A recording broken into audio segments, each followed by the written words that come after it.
სასწაული აბსურდია. დადგეს რაღაც კონცერტი, არაფერი შეხება არ მაქვს, ამ ხალხს საერთოდ არ ვიცნობ.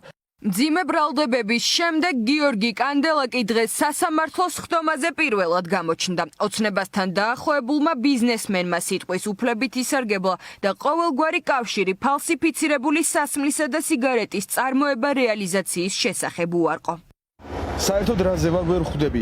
ერთადერთი გუშინ თუ გუშინ წინ მთხოვეს ოჯახის წევრებმა ჩამეყვანა ადვოკატი. ველოდებოდი სამჯერ გამომაგდეს ეზოდან. ბორისი რომ დააკავეს. წადი აქ რა გინდაო, პატრულს უნდა გამოვუძახოთო. ბოლოს მითხრეს ერთ-ერთ უფროს შენთან გასაუბრება უნდაო. განახევთ ბორიასაცო. ავედი და ცოტა შეკამათება მოგვივიდა. არადა 11 ტომიან საქმეში დევს მთავარი ფიგურანტის, გორის საკრებულოში ოცნების დეპუტატის ბორის გოგიჩაიშვილის ჩვენება, რომელიც ფორმულამ ჯერ კიდევ გუშინ გაასაჯაროვა. გოგიჩაიშვილის ჩვენებით დგინდება, რომ ფალსიფიცირებული სასმელი თავდაპირველად რუსეთში უნდა გაეყიდათ. იქიდან უარის მიღების შემდგომ კი გასაღების ბაზრის ძებნა საქართველოში დაიწყეს. ჩვენების მიხედვით ამ პროცესში კანდელაკი აქტიურად იყო ჩართული. დაახლოებით 2020-2021 წლებში რუსეთში რეგისტრირებულმა კომპანიამ სახელწოდებით რუსული ღვინის საწარმო სახლი გამოთქვა ჩემთან სურვილი ვისკის შესყიდვაზე. განმარტავ, რომ კომპანია შპს-ალიდამ სარეალიზაციოდ საცდელად დაუმზადა რუსეთში რეგისტრირებულ პარტნიორ კომპანიას ვისკი, რომელსაც პირადად მე მოვიგონე და დავარქვი ბორკან. ვისკის სახელად ბორკან გავუგზავნეთ რუსეთში რეგისტრირებულ კომპანიას. მათ მოეწონათ შპს-ალიდას პროდუქცია და მითხრეს, რომ ვინაიდან მათ ვისკის ხარისხი მოეწონათ, საქართველოში დაგვემზადებინა უაქციზო ბრენდული სახელწოდების ვისკები და არყები.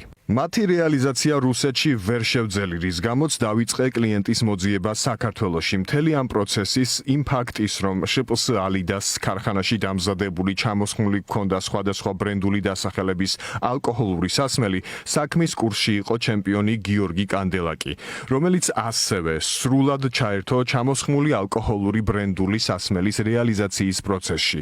ისევე როგორც სრულად იცოდა წარმოების პროცესის, როგორც გაწეული ხარჯის და სხვა საკითხების შესახებ.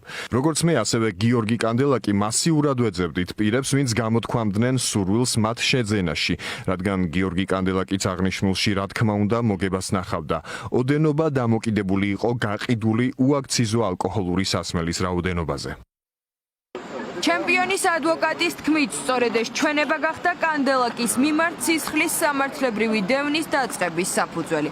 დღეს სასამართლო პროცესზე ჩვენების ავტორს არაფერი უთქვამს. პროცესზე მხოლოდ მისი ადვოკატი ამტკიცებდა, რომ გოგიჩაიშვილის ჯანმრთელობის მდგომარეობა უკიდურესად მძიმეა და ის ამ ფორმით ჩვენების ჩამოყალიბებას უბრალოდ ვერ შეძლებდა.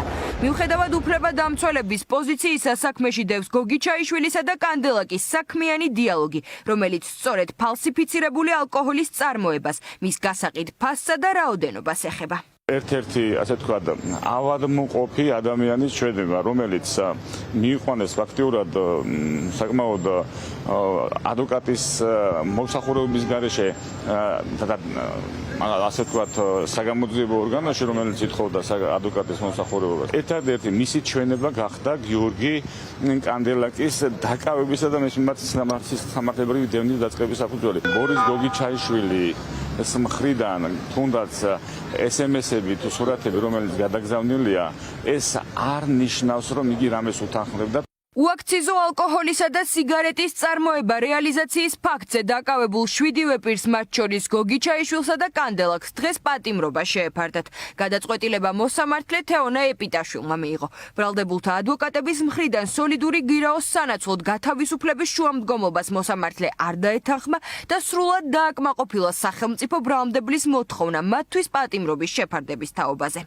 ბორის გოგიჩაიშვილსა და გიორგი კანდელაკს შორის იყო მიმოწერა, რაც უშუალოდ შეეხებოდა მათ მიერ ჩადენილ დანაშაულს, რომ ისინი ახორციელებდნენ უაქციზო ალკოჰოლური სასმელების წარმოებას. ბრალდებულები ერთმანეთში საუბრობდნენ და უგზავნიდნენ წარმოების ამსახველი, როგორც ვიდეო ჩანაწერებს, ასევე რამდენი ბოთლი იქნა დამზადებული და ასევე მითითებული იქნა კონკრეტულად რა დრო დასჭირდებოდა გარკვეული რაოდენობის უაქციზო ალკოჰოლური სასმელების დამზადებას. მიუხედავად იმისა, რომ გარკვეული კითხვის ნიშნები არსებობს მათთან დაკავშირებით სავსებით საკმარისი იყო სასამართლოს გამოეყენებინა ახვითის ღონისძიების სახით გირაო თითოეულმა ჩვენმა კოლეგამ და მეც მათ შორის საკმაოდ სოლიდური გირაო შევთავაზეთ თუმცა სასამართლომ დასახარის პოზიცია არ გაიზიარა გამოძიება ორი მუხლით მიმდინარეობს. პროკურატურამ უნდა დაადგინოს ხდებოდა თუ არა ფალსიფიცირებული სასმლის რეალიზაცია. გამოძიების ცნობით ორგანიზებული ჯგუფი დანაშაულებრივ საქმიანობას 2022 წლიდან ეწეოდა. ბრალის დამტკიცების შემთხვევაში დაკავებულ კანდელაკს გოგი ჩაიშვილს და მათთან ერთად დაკავებულ კიდევ 5 პირს 7-დან 10 წლამდე პატიმრობა ემუქრებათ.